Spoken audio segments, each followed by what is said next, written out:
So one of the things that you can actually do in Affinity is go ahead and add in text to your liking. So for that, you can go for vector or pixel. Here you will be able to see the text tool right here.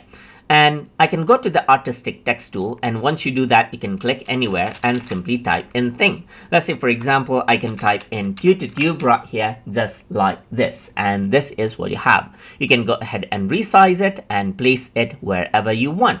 So around over here on the top, you also see that you have option to change out the font right here. So you can select this out, you can change out the type of the font right here, and even change out the size right here, just like this. Apart from that, you can also go ahead and increase and decrease the size right here, just like this. You can even go ahead and bring this out right here, as you can see, or double click to go ahead and put this in right here. Double click to bring the editor window out right here. Double click to keep this in just like this.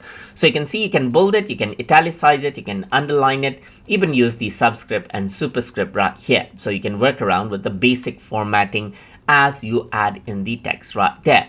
Apart from that, what you can also do now is, let's say for example, I have this text. You can also create a text box. So same with the vector as well. So you can go around onto vector. You can see that you got the artistic text tool, and apart from that, you got the frame text tool as well. And if you were to click and drag now, instead of having a regular place to type in the text, you simply can go ahead and have in an area for typing the text. So I can say something like this is